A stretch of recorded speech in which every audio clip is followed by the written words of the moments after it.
애도라는 것에 있어서 이제 작가님만의 방식으로 또 그걸 하시는데 전 귀걸이가 오늘 또 눈에 띄고 네네, 귀걸이, 검정색 귀걸이. 매니큐어가 네네. 지금 눈에 딱 보이더라고요. 아까 네. 오실 때. 엄마를 그렇게 아직은 보편적이지 않은 방식으로 떠나보내다 보니까 마음에, 네, 그리고 또 워낙 좀 각별한 사이였어요. 엄마랑 좀 엄마를 애도하고 싶은 마음에, 네, 추모 귀걸이도 만들고, 사실 원래 부모님을 이제 여의면 이 핀을 하얀 꼽잖아요. 핀을 네, 하얀 꽂잖아요. 핀, 네. 리본 핀을 꼽는데 저는 핀 꼽는 거를 좀 싫어해갖고, 그러면 엄마 귀걸이로 만들까? 그랬더니 엄마가 좋다 해갖고 리본 귀걸이를 만들어서 하고 다니고, 또 손톱도, 네, 제가 검은 옷만 입었어요. 엄마를 떠나보내고. 근데 계속 검은 옷만 입고 다니니까 남편이 강연을 갈 때도 검은 옷을 입으니까, 물론 검은 옷을 입으면 안 되는 건 아니지만 언제까지 그렇게 슬픔에 잠겨 있을 거냐 그러면서, 그럼 난 계속 검은 옷만 입을 거다 앞으로 평생이다 했더니 그러지 말고 이렇게 검은 네일을 해보는 건 어떠냐. 남편의 아이디어셨구나. 네네. 네. 이제 초반에 얼마나 힘드셨을까요? 그 초반에는 많이 걸으셨다라고 또 봤어요. 네네. 거기에 이제 애도하는 슬픔을 과정에서. 걷다라는 이제 표현을 하셨는데 저도 보면서 용기를 되게 많이 얻었거든요. 네.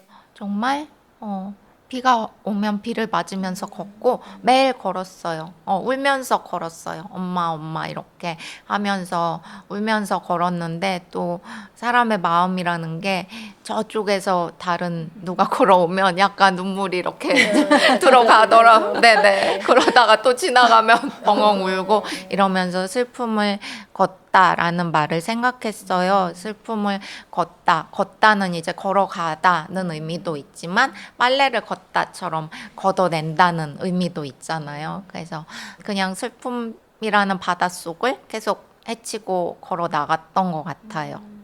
마지막 챕터가 이제 애도하는 파트가 나오는데 그 애도를 한다는 것은 무엇일까요, 작가님? 그 참 어려운 것 같아요. 네.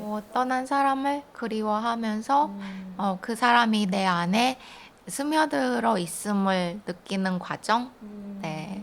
그래서 엄마가 내 안에 존재하는 것을 알게 되고, 엄마가 나를 사랑해 줬던 것처럼 나 스스로 나를 사랑하는 법을 배워가는 과정인 것 같아요. 맞아요. 가까운 사람이 떠나면 그게 마치 내 잘못인 것처럼 죄책감이 드는 경우들이 있어요. 저도 아주 어렸을 때 떠남을 경험을 했는데, 애도라는 게 필요하다는 사실을 모른 채로 너무 긴 세월을 살아왔어서 뭔가 제 안에 기형이 있었던 것 같아요, 감정적으로. 근데 애도의 과정은 슬픔을 겪으신 분들이 계시잖아요. 그렇게 슬픔을 만난 분들께 어떻게 잘 떠나보낼 수 있는지 작가님의 경험을 나눠주실 수 있어요?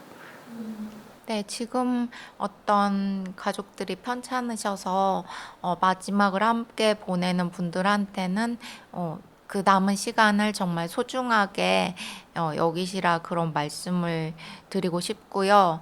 사실 사랑해라는 말을 많이 하면 좋겠어요. 제가 생각해 보니까 어떤 미움에는 표현하는 말이 많이 있더라고요. 뭐 원망, 싫어, 뭐 증오, 혐오 이런데, 사랑은 정말 사랑이라는 말밖에 표현할 방법이 없는 거예요. 그래서 너무 어떻게 보면 쑥스럽지만 가족끼리 그래도 사랑해라는 말을 하는 것과 하지 않는 것은 떠나고 난 다음에 차이가, 네, 큰 것 같아요. 네네.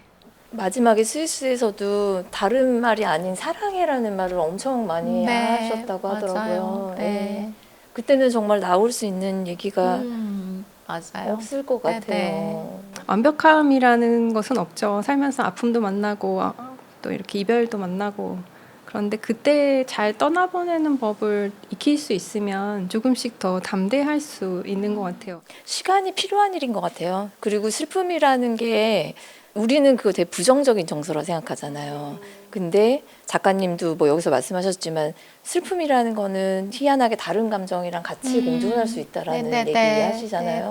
그것도 정말 슬퍼본 사람만이 할 수 있는 이야기인 것 같고 그것이 확장돼서 지금 또 이제 연대라는 거를 하고 계시잖아요. 그 부분이 정말 참 지금에서 의미가 있는 것 같은데. 존엄사 협회 통해서 환자분들도 만나고 또 디그니타스의 그 담당자인 카린하고 친해져서 카린이 또 한국인 회원이 있으면 저한테 네, 연결을 해주세요. 왜냐하면 그분들이 다 하나같이 가족들이 이제 자살 방조죄로 처벌되는 건 아닌가 그런 다 걱정하실 것 같아요. 정말 예, 걱정하시고 너무 안타까운 거는 본인이 아픈데 내가 아파서 이런 결정을 하게 되는데 가족들한테 민폐를 끼치고 싶지 않다. 민폐라는 말을 쓰는 게 너무나 속상하고 그래서 네, 그런 분들 만나서 좀 얘기도 나누고 외부적으로 국회에서 토론회 패널로 참가하기도 하고요.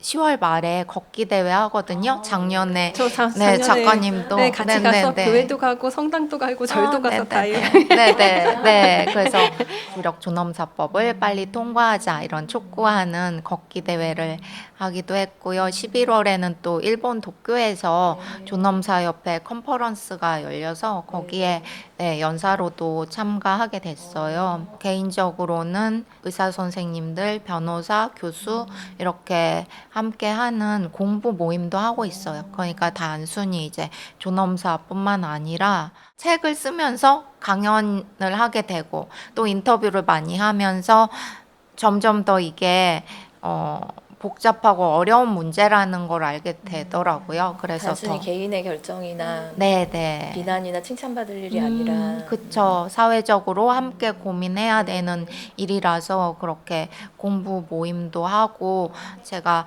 굉장히 내향적이라서 네, 엄마가 떠나면 혼자 집에 처박혀서 글만 써야지라고 생각했는데 엄마가 또 저한테 이런 숙제를 주고 가셔서 사람들하고 되게 연결되고 있거든요.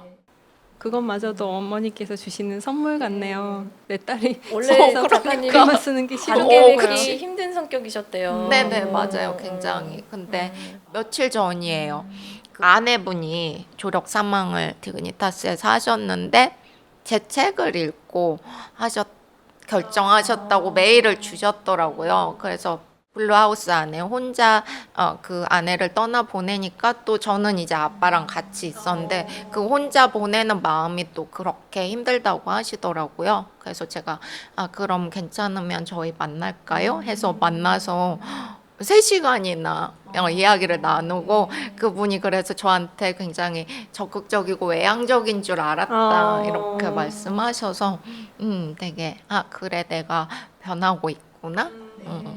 엄마의 선물 덕분에 정말 엄마의 힘은 존재의 힘은 정말 너무 맞아요. 큰 사랑.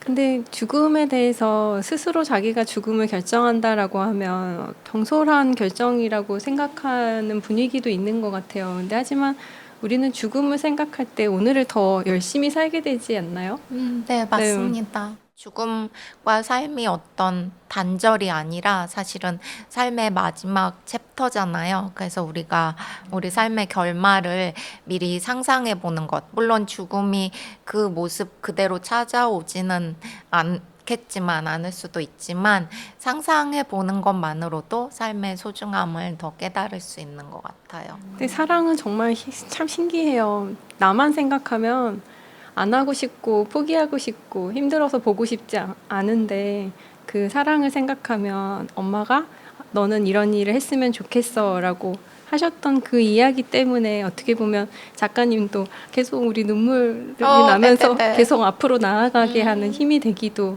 하죠. 근데 작가님이 처음부터 작가로 시작하신 건가요? 아닙니다. 네, 회사 생활도 하고 국회에서 독특한 보좌진. 일을 네. 하셨더라고요. 국회에서 보좌진을. 네. 어떻게 이 들끓는 글쓰기의 욕망을 참고 직장 생활을 하셨어요? 무라카미 하루키 얘기 들어보면 뭐 야구장에서 공이 날아가는 걸 보고 작가가 됐다 뭐 이런 얘기를 하는데 저는 그렇게 멋진 계기라던가 작가가 되고 싶다 뭐 이런 거보다는 되게 상황에 떠밀려서 어쩔 수 없이 막 미로 속을 헤매다가 도달한 곳이 그 제 방 노트북 앞. 잠깐만, 그럼 어떤 미로를 헤매신 거예요? 네네. 제가 국회에서 일하는데 당이 다른 사람하고 결혼을 했어요. 어머. 네. 그러다 보니까 이제 국회는 좀 어떤 비밀스러운 이야기도 많이 것 하는 같아요. 곳인데 좀 불편해 하시더라고요. 어느 날 너는 이 회의에는 안 들어왔으면 좋겠다. 아, 진짜 그게 뒤에 가서 저기 될까봐. 네, 난 그런 사람 아닌데. 그래서 집에 가서 막 울면서 너 때문에 내가 이렇게 대접받고 있어 막 이랬는데 마침 남편의 선배가 어떤 기업의 대표로 가게 됐어요. 그래서 제가 거기 낙하산으로 떨어졌습니다. 인맥은 정말 중요하네요. 네. 그래서 사실 일이 엄청 많지 않았던 거예요. 그래서 그 남는 시간에 글을 쓰셨구나. 했으면 좋겠는데 아니구나. 주식을 했어요. 갑자기 다른 데로 튀네요. 근데 주식이 상장 폐지된 거예요. 어머. 네. 미로 맞네. 네. 그 미로 속을 헤매시다가 그래도 내가 작가가 돼야 되겠다라고 결심한 계기 같은 거가 있으셨을 것 같아요. 그래서 이제 주식은 못 하잖아요. 그러니까 하고 보기도 싫죠. 그래서 웹서핑을 하다가 그 웹소설 플랫폼에 우연히 들어가게 된 거예요. 그래서 웹소설 플랫폼에 제가 그냥 갖고 있던 기묘한 상상들 그런 것들을 올리기 시작했죠. 하나 두 개씩 올려놨더니 독자들이 댓글이 붙고 좋아하는 거예요. 네. 그래서 이렇게 또 좋은 반응이 있네 하면서 신나서 그때 글을 쓰기 시작했죠. 네. 데뷔 자체는 2018년에 하셨더라고요. 네네네. 그러니까 사실 처음 회사에서 웹소설을 쓰기 시작한 건 2014년. 웹소설 작가로 사실은 데뷔를 한 건데 사실 웹소설로 좀 제가 수익을 창출할 수 있어서 2016년에 회사를 그만뒀어요. 나는 그냥 이 웹소설로 먹고 살 수 있을 것 같아 이러면서 네. 그런데 저랑 계약한 회사가 또 망했어요. 정말 너무 신기하다. 그래서 이 연속이 우연의 연속이 너무 신기한데 작가가 될 수밖에 없는 길로 가네. 그래서 오늘같이 비 오는 날 그 소식을 듣고 진짜 우산도 없이 비를 맞으면서 집에 가고 그런 계기였던 것 같아요. 그러면 더 내가 좋아하는 글을 쓰고 글에 대해서 공부를 해봐야겠다. 이러면서 이제 출판 쪽을 생각하게 됐고. 그래서 등단을 2018년도에 하신 거군요. 그러니까 출판 데뷔는 그 전에 하신 거고. 상을 또 이때 받으셨더라고요. 한낙원 과학소설상 이거는 어떤 작품에 좀 주는 거고 그때 받으셨던 작품 소개도 좀 해주세요. 한낙원 선생님이 그 아동 청소년 SF를 우리나라에서 거의 최초로 쓰신 분이에요. 그래서 그 유가족 분이 운영하는 상인데 그때 청소년 소설 SF 푸른 머리카락으로 제가 상을 받았죠. 푸른 머리카락은 우리 지구에 와서 사는 푸른 머리카락 외계인과 지구인이 공존하는 이야기예요. 지금 대문자 트인 저는 너무 신기한 정말 외계인 보듯이 보고 작가님은 눈이 반짝반짝 너무 반짝반짝하시죠? 상상의 그 세계로 이미 가 있어. 신기하지 않나요? 그 머릿속이라는 그 세계에서도 뭔가 일이 일어나고 있는 거잖아요. 이게 정말 저는 재능인 것 같아요. 저한테는 정말 없는. 아니, 어떻게 숨겨져 그런 있을지도 것들을 몰라, 그죠? 숨겨져 있을 수도 있나? 발굴할 수 있겠나요? 저는 그 책을 참 재밌게 봤어요. 나무가 된 아이. 아이를 대상으로 쓰신 걸까? 어른을 대상으로 쓰신 걸까? 이런 건 생각을 하면서 봤는데 어느 쪽을 먼저 생각하면서 쓰셨나요?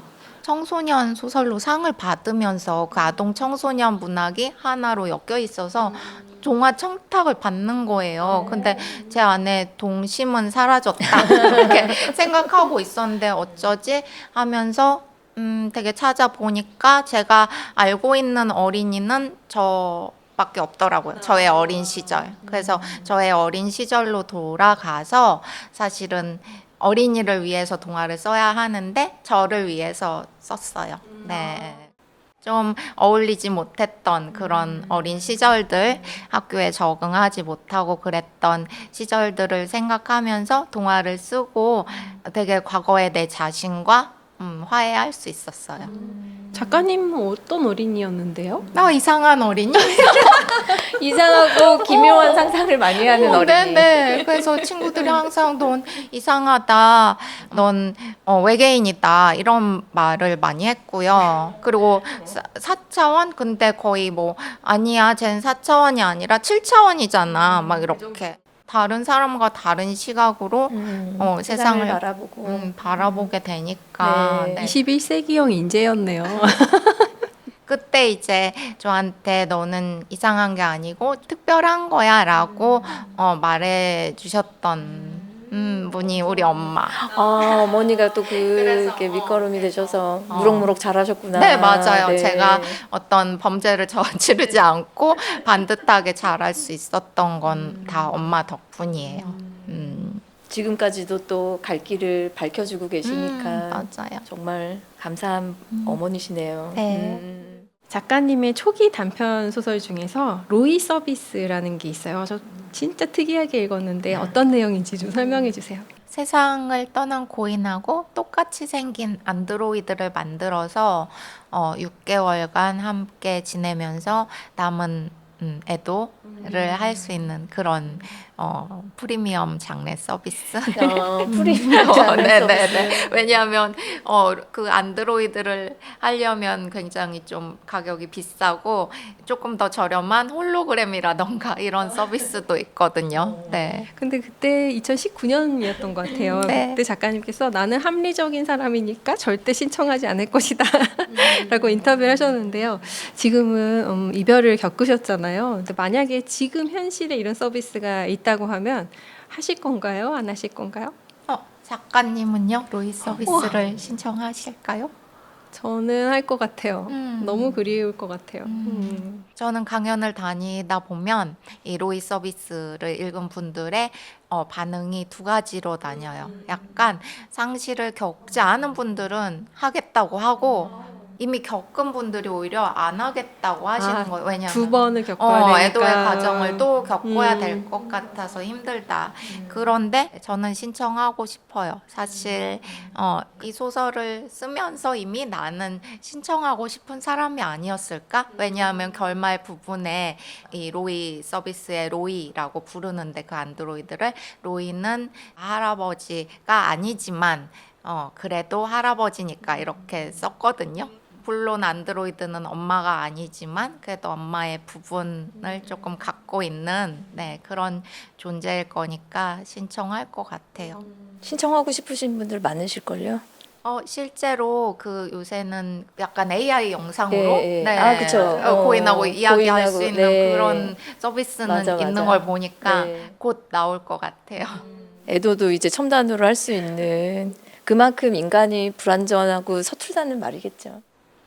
또 미국의 권위 있는 SF 잡지 클락스 월드에 단편이 소개되셨다고요. 네네네. 국립존엄보장센터. 네. 가까운 미래 사회에서 70세 이상의 사람들은 생존세를 내야 돼요.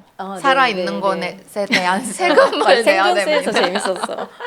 생존세를 내지 못한 사람이 그 국립존엄보장센터라는 허울뿐인 존엄이 있는 곳에 가서 24시간이 지난 다음에 죽음을 맞아야 하는 그런 디스토피아 무서운 디스토피아 얘기네요. 이야기예요. 작가님 작품에는 죽음이라는 소재가 계속 등장하네요. 죽음과 함께 존엄의 개념이 네. 계속 있고 그 혹시 어머니 투병하고도 연결이 되는 지점이 있을까요? 네, 아. 그러니까 어렸을 때부터 엄마가 그러니까 암에 걸리기 전부터 되게 몸이 약하셨어요. 그래서 사실 저는 초등학교 입학식에 아빠 손잡고 갔어요. 엄마가 아파서 병원에 계셔갖고 그런 경험을 하다 보니까 엄마가 나를 떠나면 어떡하지? 이런 불안감이 항상 있었고 그러다 보니까 죽음에 대해서 많이 쭉 생각했었죠. 작가님 책들 또 이제 잘 모르시는 분들 위해서 다이웰 주식회사, 아까 말씀하신 나무가 된 아이, 가시인간이 지구를 구나. 제목도 너무 다 특이해. 이 작품들 사이에 좀 관통하는 세계관이라고 할까요? 뭐 이런 게 있다면 좀 말씀해 주세요. 표면적으로는 어떤 죽음 그리고 선택 그리고 또 신체 변형 같은데 내 가시인간은 정말 가시가 돋아나고 나무가 된 아이는 교실 한가운데서 나무로 나무가 변한 되고. 네, 네. 그렇게 신체 변형을 다루고 있지만 결국 말하고자 하는 거는 나를 지지해주는 단 한 사람이 있다면 이 세상은 그래도 살아갈 만한 곳이다라는 것. 저는 방금 또 어머니의 후광을 느꼈어요. 네네 네. 맞아요. 아니 생각이 많아지네요. 요즘 외롭다는 얘기를 너무 많이 듣고 서로에 대해서 좀 따뜻한 시선으로 바라봐야 되지 그러니까 않나? 따뜻하고 다정한 시선이 좀 더 필요한 사회. 다양성이 인정받는 세상, 그런 세상이 왔으면 좋겠네요. 작가님 글을 또 청년분들, 청소년분들이 많이 읽으시면 좋겠어요. 네, 청소년 분들이 되게 좋아해 주세요. 네, 그럴 것 같아요. 그 이라미아 TV 채널 4050 구독자분들께서도 자기 책을 쓰고 싶어 하시는 분들이 많이 계세요.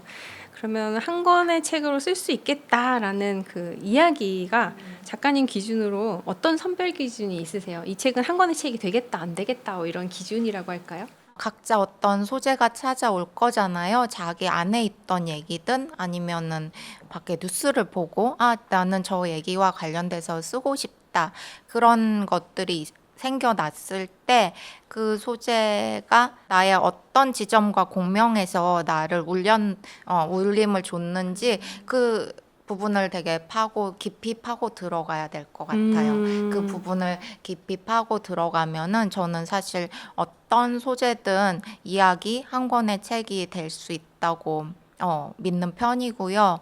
소설은 정말 생각난다고 뚝딱 쓸 수 있는 게 아니라 발효의 시간이 필요하거든요. 그래서 여러분들도 발효의 시간을 거치면 한 권의 책이 나올 수 있을 거라고 저는 믿고 있어요. 왜냐하면 저도 뭐 강의를 다니다 보면 많이 여쭤보시거든요. 선생님, 저는 재능이 있는 걸까요? 그럴 때 저는 이렇게 답해드려요. 글을 쓰고 싶다는 것 자체가 재능이다. 왜냐하면 모든 사람이 글을 쓰고 싶은 건 아니잖아요, 분명히. 맞아요. 제가 피겨스케이팅 하고 싶지 않은 것처럼. 맞습니다. 네. 바로 그거죠. 그래서 글을 쓰고 싶어 하는 게 바로 재능이고 약간 글쓰기는 신내림 같은 거라서 한번 쓰고 싶은 사람은 피할 수 없어요. 끝까지 네, 쓰셔야 합니다. 너무 공감합니다. 피할 수 없어. 네. 그러면 어떤 이야기를 그 책으로 만들기 위한 과정들을 조금 더 구체적으로 설명해 주시면 아이디어가 떠올랐을 때 어디에 적는다든지 아니면 이 아이디어를 발전시키기 위해서 하는 그 구체적인 그 방법론이 있을까요? 네. 질문을 받을 때가 제일 어려운 것 같아요. 제가 제 방이 지금 케이오스 상태인데 같이 사는 사람이 보고 이렇게 지저분한 곳에서 어떻게 일을 할 수 있느냐, 좀 치우고 해라. 근데 그런 것처럼 제 머릿속도 막 되게 많은 것들이 공존하고 있어서 어떤 조언을 달라 할 때 굉장히 난감한데 그래도 어떤 소재를 찾을 때 관찰하자라는 말씀을 드리고 싶고요. 왜냐하면 그냥 대충 보면은 똑같은 저 조명을 보더라도 조명이구나 이런 생각밖에 안 들어요. 근데 자세히 보면은 그 뒤에서 뭔가 저기 미세하게 깜빡거린다거나 저게 외계인의 신호가 아닐까? 막 이런 그런 생각이 오거든요. 그런 다음에는 이제 발효의 시간을 거쳐서 구상하는 거예요. 머릿속에서 하든 정리를 잘 하시는 분이면 적어도 좋아요. 보면은 다른 작가님들 막 엑셀파일로도 정리하고 그래서 구상하고 그 다음에 뭐 노트북이든 컴퓨터 앞에 앉아서 글을 쓰기 시작하는 거죠. 절대 생각났다고 바로 쓰면 안 되는 것 같아요. 작가님의 그 문학 세계를 보면 SF, 뭐 호러, 동화 그리고 에세이까지 정말 폭넓은 올라운더세요. 이런 작가님들 사실 찾기 쉽지 않거든요. 혹시 이렇게 된 그 경험 중에 어떤 경험, 나는 어떻게 했길래 이런 작가가 될 수 있었나? 이 이야기를 들려주셨으면 좋겠어요. 한마디로 수렴되더라고요. 내가 좋아하는 글을 쓴다. 그래서 내가 좋아하는 글이 예를 들어서 어떤 그릇에 담길지 고르는 거죠.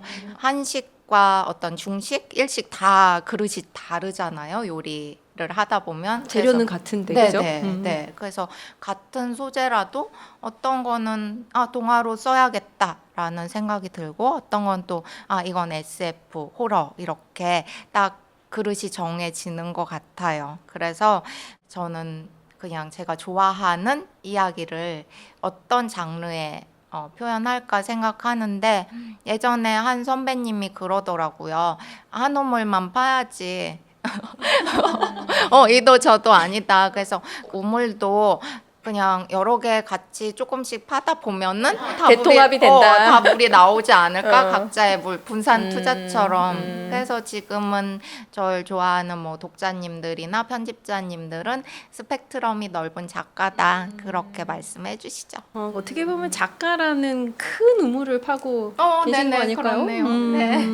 다작하시는 전업 작가님으로 또 유명하신데요. 평소에 일상 관리 이런 건 어떻게 하시고 저도 궁금해요. 좋은 글을 위해서 나 이것만 안 해. 뭐 이런 것도 있으신지. 평소에 일상 관리는 죄책감을 모은다? 이것은 뭐? 신선한 이야기인데요. 죄책감을 모은다? 네, 아침에 일어나면은 이제 침대에 누워서 뒹굴뒹굴, 뒹굴뒹굴, 하루 종일 뒹굴뒹굴.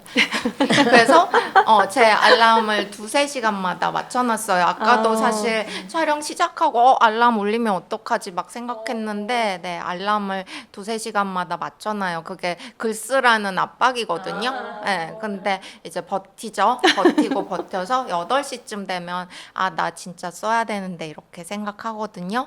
그래도 쓰지 않죠. 그러다가 10시 알람이 울리면 그 죄책감이 이만큼 모아져서 그 에너지를 또 네, 그러면 이제 네, 열심히 우다다닥 쓰기 시작하는 거죠. 제가 작가님한테 글을 언제 쓰세요? 이렇게 여쭤봤었거든요. 근데 작가님 앞에 이야기는 다 생략하시고 10시부터 12시까지 매일 써요. 이렇게 말씀해 주셔서 역시 대단하시다. 매일 쓰는 게 또 포인트다 여기서. 네네. 네. 매일 써야 돼요. 사실은 이제 매일 쓴다고 생각합니다에도 가깝지만, 네.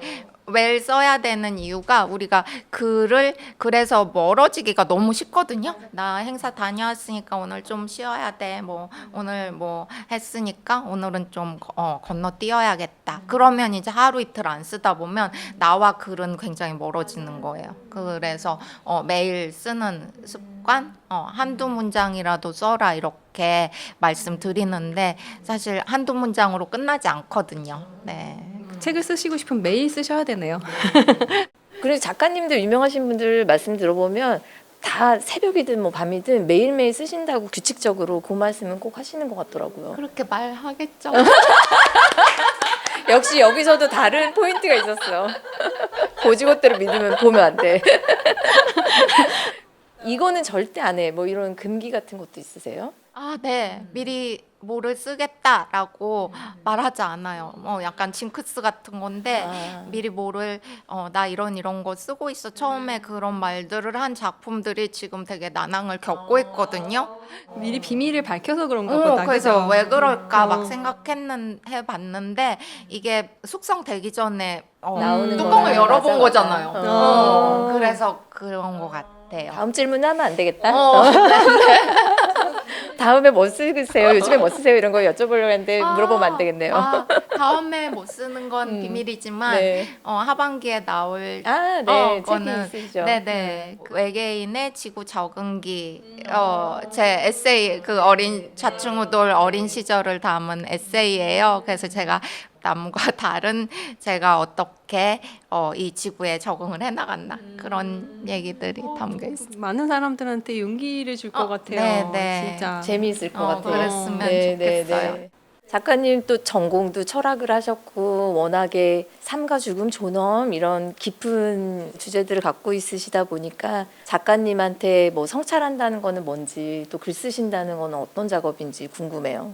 일단 글을 쓴다는 건 내가 이 세상에서 살아가기 위한 생존 방식이다. 네, 그렇게 말씀드릴 수 있을 것 같아요. 왜냐하면 저는 좀 항상 사람들과의 관계에 서툴고 이렇게 좀 긴장하고 있거든요. 긴장하고. 전혀 안 네, 느껴져요. 이거 다 제일 릴렉스되고 네, 다 연기예요, 연기. 오랜 세월. 오랜 외계인 생활로 인한 연기가 잘 나오고 계셔. 그래서 항상 긴장하는데 글을 쓸 때만큼은 마치 수영장에서 수영하는 것처럼 되게 자유롭게 그런 해방된 느낌? 천직이시네요, 진짜. 그런 느낌 갖는다는 것 자체가 일인데, 그죠? 네. 내가 좋아하는 거를 자주 하면서 사는 게 저는 행복이라고 생각하거든요. 좋아하면서 잘하는 거를. 좋아하면서 잘하는 그럼 더 좋죠. 그럼 너무 행복할 것 같아. 음. 그렇죠? 그거를 직업으로 또 삼는다면. 마지막으로 여쭤보고 싶은 이야기는 저희 시그니처 질문이기도 한데요. 남유아라는 사람은 어떤 사람으로 기억되고 싶으세요? 저는 남유하라는 사람보다 작품으로 기억되고 싶습니다. 그런데 다시 생각해 보니까 어떤 좋은 작품은 항상 작가가 같이 따라오잖아요. 그러니까 네, 좋은 작품을 쓴 사람으로 기억되고 싶어요. 오늘 실제 만나뵌 남유아 작가님은 제가 생각했던 것보다 훨씬 더 밝고 긍정적이고 명랑하세요. 그래서 같이 대화하는데 그런 포지티브한 에너지가 이렇게 전이가 되는 그런 되게 기분 좋은 걸 느꼈어요. 네. 네. 그래서 그 밝음이 사실 엄마한테서 네. 온 거고요. 네. 저의 또 다른 어둠은 아빠에게서 온 거 아닐까. 그러면 아빠는 항상 왜 나는 나쁜 것만 닮았냐 막 이렇게 말씀하시죠. 그렇지만 덕분에 균형을 잡을 수 있는 거죠. 네. 아버님과 함께 씩씩하게 음. 또 애도의 그거를 기간을 또 겪어 오시고 참 든든한 따님이시네요. 네. 너무 멋있다, 네. 남유아. 또팬 됐어, 또 찐팬 됐어 오늘. 저는 정말 오늘이 내일이면 좋겠다 이 책 추천드리고요. 남유아 작가님의 세계를 아는 입문서로도 너무 좋은 것 같아요. 그래서 또 많이 사랑받으셨으면 좋겠습니다. 네. 감사합니다. 오늘 다양한 스펙트럼의 작품으로 활동을 하고 계신 남유아 작가님 모시고 이야기 나눠봤습니다. 재미있게 보셨으면 좋아요, 구독, 알림 설정 부탁드리고요. 저희는 다음 시간에 또 재미있고 유익한 이야기로 찾아뵐게요. 끝까지 시청해주셔서 감사드립니다. 감사합니다. 감사합니다.